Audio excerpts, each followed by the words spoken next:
소서의 말씀, 오늘 그래서 총의 주제에 관한 말씀으로 오늘 여러분에게 말씀을 전합니다.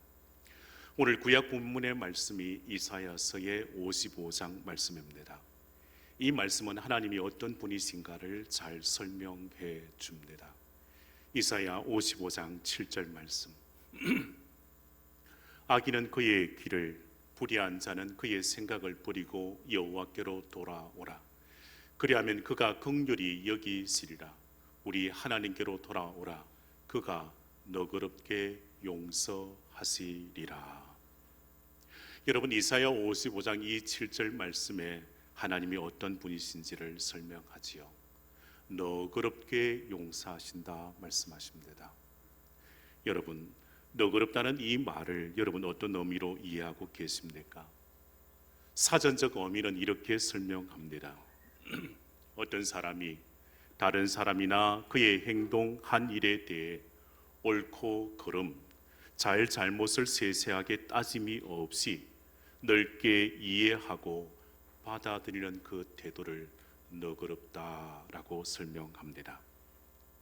너그럽다는 말은 그 마음이 넓고 아량이 있고 관대하고 포용력이 있는 그 상태를 말합니다. 좁은 마음으로 예민하게 받아들이지 않고 폭넓게 이해하고 받아들이는 것입니다. 여러분, 다시금 이사야 55장 7절 말씀 보시죠. 하나님께서는 어떠하십니까? 이사야서의 말씀을 다시금 보십시다. 하나님은 어떤 분이십니까? 너그럽게 용서하시는 분이라 했습니다. 여러분, 하나님을 어떤 분으로 이해하십니까? 하나님은 너그러운 분이십니다. 하나님은 계산하지 않습니다. 하나님은 따져보지도 않습니다. 하나님은 몇 번이나 횟수를 세아리지 않습니다. 언제나 하나님 아버지는 하나님의 자녀들이 회개하고 돌이켜 돌아오기만 하면 너그럽게 용서해 주시는 사랑이 많으신 하나님 아버지이신 줄 믿습니다. 그러나 여러분, 우리 생각해 보셔야 합니다. 우리가 살아가는 이 시대와 우리가 사는 이 삶의 현장입니다. 우리는 어느 시대 어느 때보다 눈부신 성장과 발전 속에 살아가고 있지 않습니까? 하지만 그렇게 발달한 과학 문명, 그리고 세상이 그렇게 발전한 상황 속에 우리가 살아갑니다. 하지만 그 이면에 있어서의 우리의 마음은 어떻습니까? 우리의 정서적인 면은 어떻습니까? 마른 땅이 쩍쩍 갈라진 것처럼 갈등과 반목으로 신음하고 있음을 보게 되지 않습니까? 여러분이 가지고 있는 휴대폰은 최신형 휴대폰이지 않습니까? 최신형의 휴대폰을 사용하고 계시지 않습니까? 그렇게 최신의 휴대폰으로 서로 대화를 하고 계시지만 그 마음을 잇는 대화를 서로 하고 계십니까? 서로 소통하지 못하고 불통이지 않습니까? 여러분, 한국 리서치 2024년의 조사에 의하면 10명 중 8명 이상이 갈등을 심하게 겪고 있다고 보도합니다. 갈등이요, 정치, 경제, 이념 거의 모든 영역에서 퍼져갑니다. 사회적 갈등, 이제 개인과 개인 간의 적대적인 감정으로 팽배하게 자리매김하고 있다고 지적합니다. 그래서 갈등을 풀지 못하고 갈등 속에 살아가는 우리의 현실을 보게 됩니다. 또 가슴 아픈 것은 세상의 그 소음과 분쟁이 거룩한 신앙의 공동체, 교회의 심장부까지 어지럽히고 있다는 현실입니다. 그래서 팀 켈러 목사님은 자신의 책에 이렇게 설명했습니다. 무조건 배척하거나 반대로 무분별하게 수용하는 양극단의 그 현상이 지금 도래하고 있다고요. 무조건 배척하고 무분별하게 수용하면 항상 갈등에서 벗어나지 못합니다. 그러면 항상 극좌, 극우로 치우치기 때문입니다. 어느 공동체이든지 좌우가 만나는 자리에서 서로의 다름을 인정하고 조화를 이루어야 합니다. 그러나 상처를 주고 상처를 받고 또 상처를 받는 마음이 아물지 못하도록 더 깊은 상처를 준다면 함께 무너져 갑니다.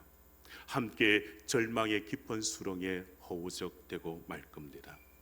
그래서 교회는 상처를 싸매고 찢어진 곳을 잇는 화해의 공동체, 사랑의 공동체, 은혜의 공동체가 되어야 합니다. 사랑하는 성도 여러분, 교회는 사랑의 공동체가 되어야 합니다. 사랑의 공동체가 되기 위해 필요한 것이 무엇일까요? 그것은 근본을 회복하는 것입니다. 그 기본을 회복하는 것입니다. 그 기본, 그 근본이 무엇입니까? 복음의 핵심의 진리에 있어서의 용서 그리고 사랑의 그 능력을 회복하는 데 있습니다. 이사야 선지자가 오늘 신약의 말, 이사야 선지자도 말하고 오늘 신약에 있어서의 사도 바울도 말하지요. 용서가 사랑의 시작인 것을 말입니다. 우리는 종종 이렇게 말합니다. 당신이 사과하면 내가 용서해 줄게라고 말하지요. 또 조건을 붙여서 말하기도 합니다. 다시는 그러지 않으면 내가 용서해 준다라고 말을 합니다. 사람은 그렇게 조건적인 용서를 말하지만 하나님은 우리에게 있어서의 조건을 달지 않으시고 우리를 향하여 너그럽게 용서해 주셨습니다. 여러분, 십자가의 그 사랑, 십자가의 그 은혜는 우리가 준비되어지기 전, 훨씬 전 하나님 아버지는 세우셨습니다. 우리를 용서해 주시기 위하여. 우리가 아직 죄인 되었을 때 그리스도의 십자가는 이미 갈보리 그 언덕 위에 하나님은 예비해 놓으셨습니다. 십자가에서 그 용서, 그 사랑을 몸소 보여주시고 실천하신 주님께서 여러분 베드로에게 말씀해 주셨지 않습니까? 마태복음 18장에 베드로가 주님께 이렇게 묻습니다.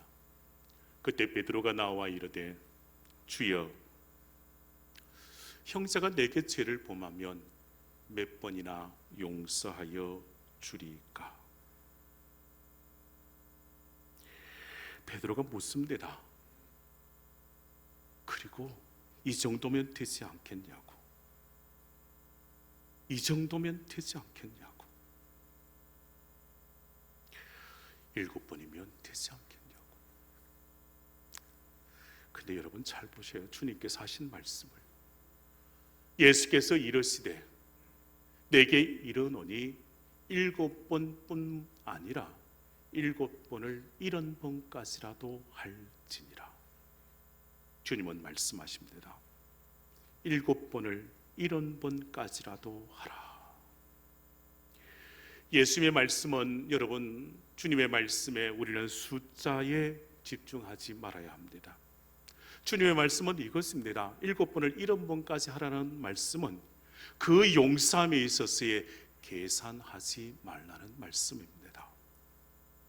용서는 타인의 죄로 말미암아 상처받은 내 마음의 감정이 풀릴 때까지 기다리는 것이 아니라는 겁니다. 내가 먼저 사랑하기로 결단하고 용서하기로 결단하고 사랑과 용서를 선택하며 그렇게 결단하고 행하는 자가 하나님의 자녀요 주의 제자요 거룩한 성도란 말입니다. 그래서 여러분 기억하십시다. 용서의 시작은 항상 십자가에서부터 출발하는 겁니다. 우리 다시금 이사야 55장 7절 말씀 함께 합독하십시다. 악인은 시작. 악인은 그의 길을, 불의한 자는 그의 생각을 버리고 여호와께로 돌아오라. 돌아오라. 그가 너그럽게 용서하시리라. 아멘. 이사야 선지자는 단호하게 선포합니다. 악인은 그의 길을, 불의한 자는 그의 생각을 버리고 여호와께로 돌아오라 말씀하십니다. 이 말씀은 그 삶의 방향을 전환하는 회개를 촉구하는 말씀입니다.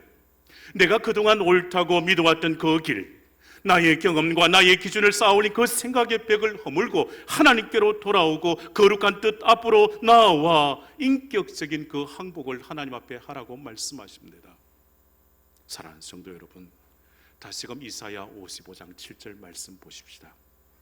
우리의 마음에 있어서 하나님 아버지가 어떤 분이시며 하나님 아버지의 그 마음이 어떠한지 그 마음을 생각할 때 우리의 마음에 감동이 있지 않습니까? 이 말씀을 보게 되면 우리의 심장이 뛰지 않습니까? 그 말씀, 그 단어가 무엇인가요? 우리 하나님께로 돌아오라. 그가 어떻게 해요? 너그럽게 용서하신다. 하나님께서 풍성하게 차고 넘치도록 너그럽게 용서하여 주신다고요. 하나님의 용서와 사랑은 우리의 죄가 주홍 같을지라도 그 깨끗하게 씻어내기에 충분하고도 남음이 있는 줄 믿습니다. 주님의 사랑은 그렇습니다. 우리를 향하여 너그럽게 용서하여 주십니다. 여러분, 내 감정, 우리의 감정이 풀릴 때까지 기다리는 것이 아닙니다. 내가 먼저 사랑하고 용서하기로 결단하는 것을 선택해야 합니다. 그래야 이제 하나님의 사랑을 먼저 받은 내가 다른 사람에 대하여 사랑하기로 결단하시는 거예요. 이제는 선택하시는 거예요. 이제는 내가 먼저 용서하리라. 하나님 아버지께서 나에 대하여 너그럽게 용서하여 주셨음을 알기에 그 사랑을 받은 내가 먼저 너그럽게 용서의 결단을 하시는 거예요. 한 신학자는 하나님의 용서를 이렇게 설명합니다. 인간의 조건이나 자격에 근거한 반응이 아닙니다. 하나님의 절대적이고 주권적인 은혜가 바로 하나님의 그 용서의 자리입니다 라고 그는 설명합니다.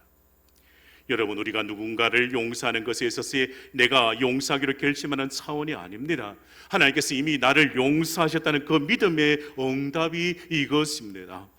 그러면 우리가 할 수 있는 것이 무엇일까요? 그저 하나님 아버지 앞에 두 손 들고 나아가는 것이고, 하나님의 그 용서를 나의 용서로 받아들이는 것이고, 그리스도의 그 십자가 앞에 나아가 주께서 나에게 죄 용서함의 그 은혜를 주셨기에 그 죄 용서함의 은혜를 받은 우리가 이제는 우리의 삶의 자리에서 그 십자가의 그 사랑을 실천하는 겁니다. 그래서 한 걸음 더 나아가 용서하는 것입니다. 여러분, 함께 이 말씀을 합독하기를 원합니다. 골로새서 3장 13절 14절 말씀. 누가 누구에게 불만이 있거든 서로 용납하여 피차 용서하되 주께서 너희를 용서하신 것 같이 너희도 그리하고 이 모든 것 위에 사랑을 더하라. 이는 온전하게 매는 띠니라. 아멘. 사랑하는 성도 여러분, 사랑으로 용서하시기를 바랍니다. 용서는 요청이 아니라 하나님의 말씀의 순종입니다. 용서는 감정의 결과가 아닙니다. 마음이 풀려서 하는 것도 아닙니다. 내 억울함이 사라져서 하는 것도 아닙니다. 하나님의 말씀에 순종하겠다는 이 결단, 이 순종의 자리가 용서입니다. 사랑하는 여러분, 주께서 여러분을 용서하여 주셨듯이 용서로 사랑의 시작의 그 첫걸음을 떼시기를 주의 이름으로 축복합니다. 우리는 어떠한 자격이 있었음에 용서받았습니까? 그렇지 않습니다. 어떤 자격 없음에도 하나님 아버지의 그 크신 용서함을 우리가 받아 누립니다.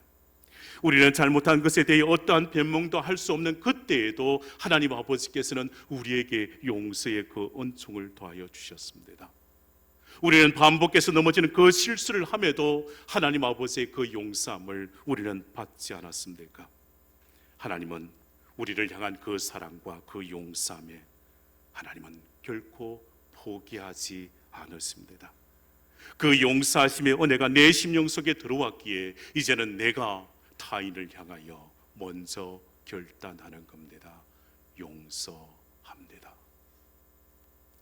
오늘 함께 이제 에베소서의 본문의 말씀을 보십시다. 에베소서 4장 31절 32절 말씀입니다. 너희는 모든 악독과 노함과 분냄과 떠드는 것과 비방하는 것을 모든 악의와 함께 버리고 서로 친절하게 하며 불쌍히 여기며 서로 용서하기를 하나님의 그리스도 안에서 너희를 용서하심과 같이 하라. 아멘. 여러분, 두 번째로 용서의 실천이 무엇일까요? 용서의 그 실천은 그것 내 마음의 자리를 주님께 내어드리는 겁니다. 여러분의 마음의 자리에 주님의 사랑이 자리하도록 여러분의 그 마음을 주님께 맡겨드리는 것입니다. 하나님의 그 용서하심의 그 은혜가 내 마음에 흘러 들어왔다면 그 생명의 물줄기에 그 삶의 현장으로 이제는 흘러가도록 내 마음을 주님께 맡겨드리는 거예요. 여러분, 오늘 신약 본문의 말씀을 잘 보셔야 합니다. 사도 바울은 그 용서의 그 실천을 위해 우리가 무엇을 해야 하는가를 설명해 줍니다. 내 마음에서 무엇을 드러내고 무엇을 채워야 하는지를 구체적으로 말씀해 주십니다. 다시금 에베소서의 말씀을 보십시다. 너희는 모든 악독과 노함과 분냄과 떠드는 것과 비방하는 것을 모든 악의와 함께 버리고 서로 친절하게 하며 불쌍히 여기며 서로 용서하기를 하나님이 그리스도 안에서 너희를 용서하심과 같이 하라 말씀하십니다. 먼저 내 속에서 버려야 할 것이, 내 속에서 덜어내어야 할 것이 무엇입니까? 이것에 있어서 내 마음에 담고 있는 것이지 않습니까? 이것을 담고 있으면 내 마음만 상할 뿐입니다. 먼저 나의 마음의 자리에서 덜어내어야 할 것이 무엇입니까? 오늘 본문의 말씀에 그 악독과 그 노함이요, 그 분냄과 그 떠드는 것이요, 그 비방하는 것과 모든 악한 계획이라 했습니다. 이것은 공동체를 파괴하고 무너뜨리는 독초와도 같습니다. 이것을 함께 가질 수 없습니다. 사랑하는 성도 여러분, 오늘 본문 31절 말씀에 이와 같은 것을 버리라 말씀하십니다. 우리의 마음의 자리에서 덜어내어 버려야 할 것입니다. 그리고 32절 말씀에 이제 그 빈 자리, 그 덜어낸 자리에 무엇을 채우라고 권면합니까? 32절 말씀에 서로 친절하게 하며 불쌍히 여기며 서로 용서하기를 그리스도 안에서 너희를 용서하심 같이 하라 말씀합니다. 채울 것을 말씀하지요. 서로 뭐 하라고요? 친절하고 서로 뭐 하라고요? 불쌍히 여기라고 권면합니다. 사랑하는 성도 여러분, 우리 성주 제일교회 성도 여러분, 여러분의 마음에 이것을 채우시기를 축복합니다. 서로 친절하게 서로 불쌍히 여기는 그 마음이 우리의 마음 되기를 축복합니다. 마음에 이것이 심겨져 주의 은혜가 넘쳐나 그 용서함과 그 사랑이 충만하기를 원합니다. 서로 불쌍히 여기라는 말씀에 있어서 이런 말씀이에요. 서로 불쌍히 여긴다. 상대의 아픔을 나의 아픔으로 느끼는 거예요. 그 연약한 처지를 깊이 헤아려 주는 거예요. 한 신학자가 자신이 조술한 책 배제와 포용이라는 책에서 그는 용서를 이렇게 설명하고 있습니다. 진정한 용서는 나에게 상처를 준 그 가해자를 내 삶에서, 내 생각에서, 내 이 믿음의 자리에서 배제하는 것이 아닙니다. 용서는 상처를 준 그를 위해 내 안에 기꺼이 그를 위하여 공간을 만들어 주는 것입니다. 내 마음의 자리에, 내 생각의 자리에, 내 신앙의 믿음의 자리에 그를 받아들여 주는 겁니다. 나를 향해 창을 던진 그 사람을 복수의 대상으로 보지 않는 거예요. 하나님의 치유와 긍휼이 필요한 상처 입은 존재로 타인에 대하여 그를 긍휼히 여겨주는 거예요. 그래야 그를 내 마음의 자리에 함께 보듬는 것입니다. 내 마음의 한 자리를 내어주는 그 결단이 이것입니다. 긍휼히 여기는 마음, 불쌍히 여기는 마음인 거예요. 이것이야말로 진정 용서의 실천입니다. 성주제일교회 모든 성도들에게 간절히 바라는 것이 있습니다. 담임 목사로서 여러분에게 간절히 바라는 것이 있습니다. 여러분의 마음이 주님의 마음을 닮아가시기를 축복합니다. 여러분의 마음에 주의 사랑이 넘쳐나시기를 축복합니다.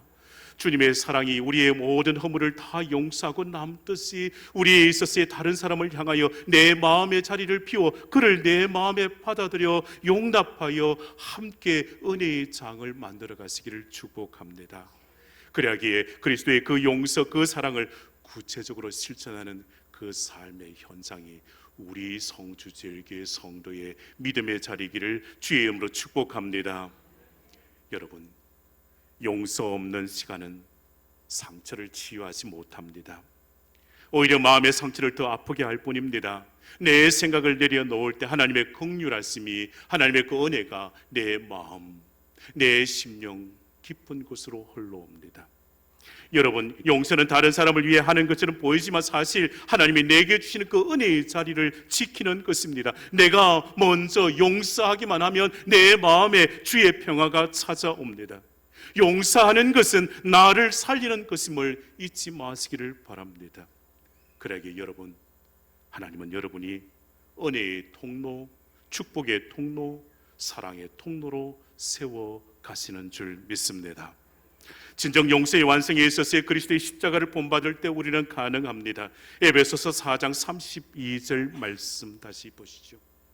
에베소서 4장 32절, 서로 친절하게 하며 불쌍히 하며 서로 용서하기를 하나님이 그리스도 안에서 너희를 용서하신 같이 하라 말씀하십니다. 이 말씀에서 용서의 그 삶을 완성할 수 있는 그 모든 기준, 그 모든 동력을 말합니다. 중요한 기준이 여기에 있습니다. 하나님 아버지께서 용서하신 같이 말입니다.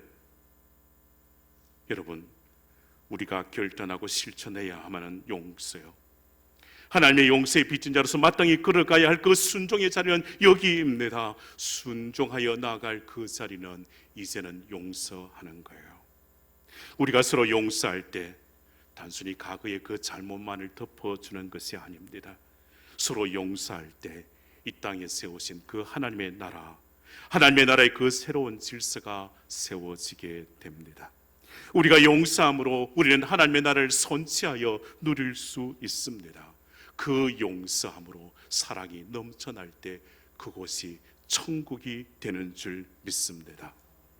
여러분, 우리가 그리스도께서 하신 것 같이 용서할 때 우리는 하나님의 나라를, 내가 살아가는 이 땅에서, 우리가 속한 이 공동체에서 우리는 청지기의 그 사명을 받들어 하나님의 나라를 세워가는 줄 믿습니다. 그러므로 기억하십시다. 상대방이 먼저 사과하기를, 그가 변화되기를 기다리는 것은 세상의 방법, 세상의 방식입니다. 그리스도의 방식은, 십자가의 방식은 이것입니다. 내가 먼저 다가가 용서의 손을 내미는 것입니다. 그러나 이것은 쉬운 일 아닙니다.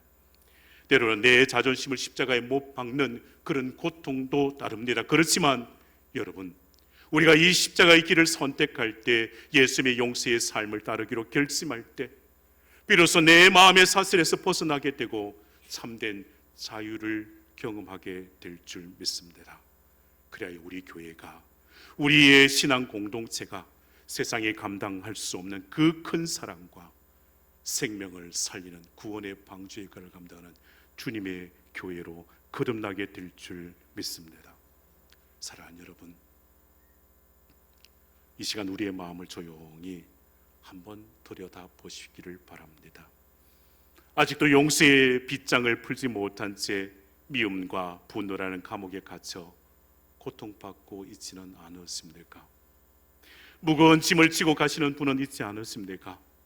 언제까지 그 무거운 짐을 짊어지고 가기를 원하십니까? 오늘 그 모든 아픔과 상처를 주님께 맡겨드리시기를 바랍니다. 원망과 분노를 있는 그대로 십자가 앞에 다 내려놓으시기를 바랍니다. 그리고 하나님의 은혜를 구하시기를 바랍니다. 주님, 저는 할 수 없습니다. 주님, 저는 할 수 없기에 은혜를 구합니다. 그 십자가의 은혜를 내 심령에 부어 주시옵소서. 주님, 그 십자가의 은혜로 내가 용서할 수 있는 그 힘과 용기를 주님, 내 마음에 채워 주시옵소서. 기도하며 용서의 손을 먼저 내밀 때 얼어붙었던 관계는 녹게 될 줄 믿습니다. 우리가 서로 불쌍히 여기며 서로 안아줄 때 우리 교회는 비로소 세상의 어떤 아픔과 상처도 치유할 수 있는 사랑의 공동체, 은혜의 공동체가 될 줄 믿습니다. 용서를 경험한 사람이요, 그 입에 찬송이 있습니다. 용서를 경험한 그 얼굴이 밝습니다. 용서를 경험한 그 성도의 말은 부드럽습니다.